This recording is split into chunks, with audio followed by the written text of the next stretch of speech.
Alright, English 4. I'm going to show y'all real quick how to write this Beowulf essay.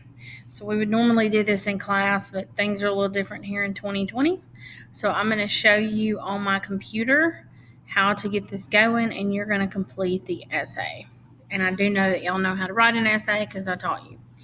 Okay, so the first thing that you're going to do is complete the outline. So you're going to click on this Beowulf outline. It's going to give it to you here where you can open it up. And I've already got it open here, so let's see. Here we go. Okay. The first thing it tells you to do is write a thesis for paragraph 1. Then write a topic sentence for each body paragraph. Now, you really should have already done this when you planned your essay. However, if you didn't, some of y'all just brainstormed and got quotes.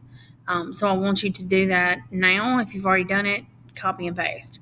All right, so your thesis should be something like this.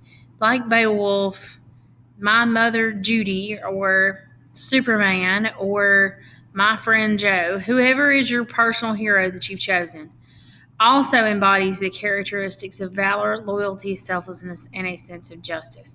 And that is going to be pasted right here. Okay? Then you're going to write a topic sentence about Beowulf and valor, about how Beowulf shows valor, or Beowulf has a lot of valor, something right here. Then my Aunt Judy has valor. Beowulf and loyalty again, so you'll say, my so-and-so. Every one of these represents a paragraph, okay? And you will end up, when you write your paper, writing a whole paragraph about how Beowulf uses valor. I'm including that PowerPoint about the hamburger paragraph in case y'all forgot how to write a paragraph with including evidence. I have also given you this sheet about how to do lead-ins, evidence, and commentary. What's different this time is you're going to tell me where in the book you got it. That's where you're going to go to this MLA formatting quotations, and you are going to follow the examples for how to incorporate quotations. Now, you won't be doing great big long quotations like this, so just forget that, okay? You're going to do short quotations, and remember, this is poetry. So you should have the slash at the end. It should look like this when you're done. Remember, you cannot just stick quotes in the middle of the paper. They must have a lead-in. So you give some examples of context, etc. There's all kind of examples here. Y'all can read that for yourself. You're seniors. You know how to write a paper. Okay, and I've given you all of this in case you have forgotten. All right, so back to our outline. We're going to write one about each of these, a topic sentence about each of these things, okay? You should have already chosen your evidence when you did this right here. Okay, remember the other day when you did this and turned it in, those of you that bothered to do your homework? So you already have most of your paper done. You've got half of it essentially done, because once you get to that evidence, it's pretty well on the home stretch. Okay, so you'll finish your outline for tomorrow and turn that in. Now, I want you to, the next day, you are going to start writing your paper. But I want you to already have thought about how to do introductions and conclusions. Now remember, an introduction is just, y'all remember we talked about it being an upside down triangle? Do y'all remember that? Where you go from the general to the specific. Well, what's your specific? It's your thesis statement. Somehow we have to get to this thesis statement, okay? Now, I'm going to write a sample one for you. I do not want you to copy mine. I don't want you to just change words around. I want you to actually create your own. So somehow we have to get from something very general to something very specific like this. Like Beowulf, my Aunt Judy also embodies the characteristics of valor, loyalty, selflessness, and a sense of justice. So how do we get there? So think about what this whole essay is about. Beowulf's a hero, and your Aunt Judy is your hero. Okay, well, we're talking about heroes, right? So let's make a general statement about heroes.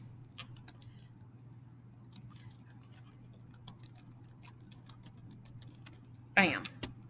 There we go. Heroes are important in every culture. That's just a general statement about heroes. Now, how do we get a little more specific? Well, we've been talking about heroes in what culture? Aha, the Anglo-Saxons. So,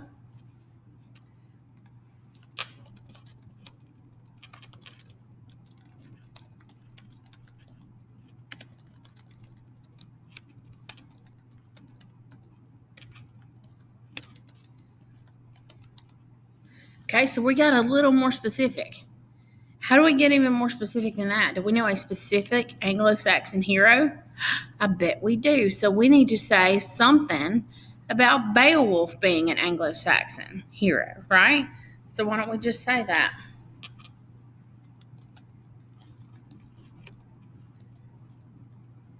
I'm making this up as I go, so I have to think.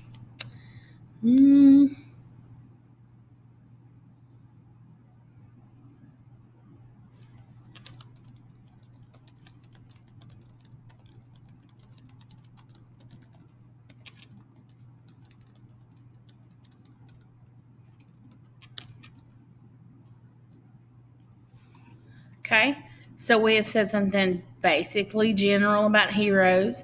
We've gotten a little more specific with the Anglo-Saxons. We've gotten a little more specific than that with Beowulf being an Anglo-Saxon hero.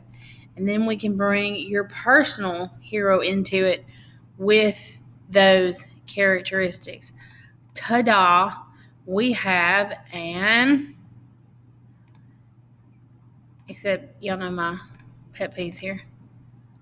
We have an introduction. So we have gone from the general to the specific. 1, 2, 3, 4. 4 sentences for an introduction. That ain't bad. All right, so what about a conclusion? If an introduction goes from general to specific, well, the conclusion's opposite. It goes from the specific to the general. So we need to go backwards and say use this sentence, but kind of a little different wording. So we might say something like, we're going to assume you've proved all this in your essay, right?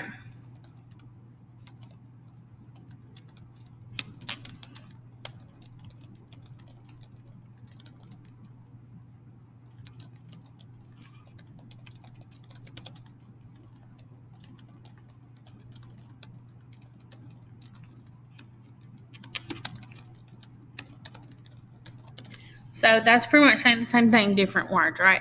We got to reflect back out. I want you to think why this is important. And we're going to end on why heroes are important to our culture, okay?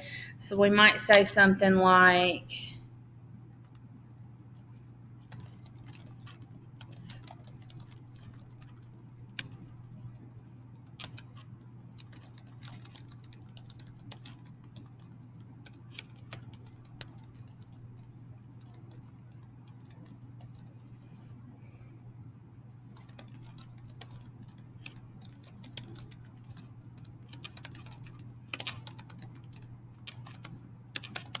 something like that. And then when you say something about Beowulf.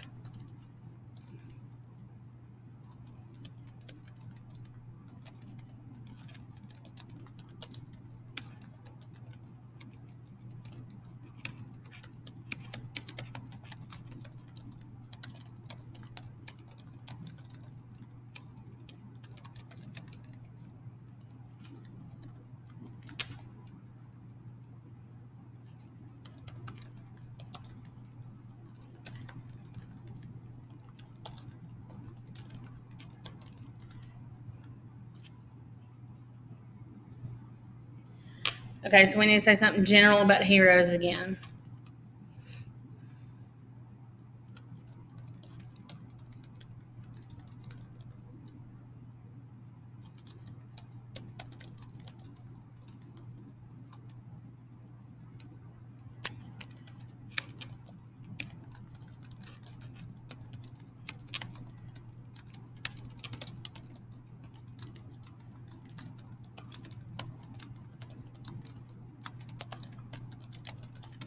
I don't know, something like that. We go from the general to the specific back to the general. Why this is important.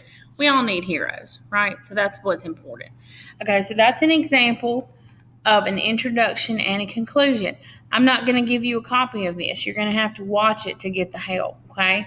If you need anything, let me know, but do not call me for help with this until you have watched the video, until you have looked at all of the documents on Canvas that I have that I have made available to you, and there are several, and I'm going to show you where those are. Don't ask me for help until you have tried, okay? You must turn the outline in first, and then you can go to working on the paper. So the paper, you can work on it in class on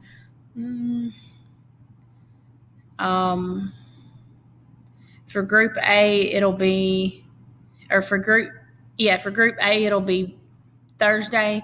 For group B, it will be Friday. And here is and it will be due at the end of that day by midnight, whatever day you're here. If you'll look, let's see, look at all this stuff that I'm now making available to you. I've even got the rubric if you want to see how I'm going to grade it, okay? I'll make a spot for you to turn it in when you're done, which you should not be done with it until you've put 2 good solid days of work into it. If you need any help, I'm here. I'm happy to help anytime. Just let me know. But you have to have done the work and watch this first. I will link this right here when it's done uploading. So just let me know.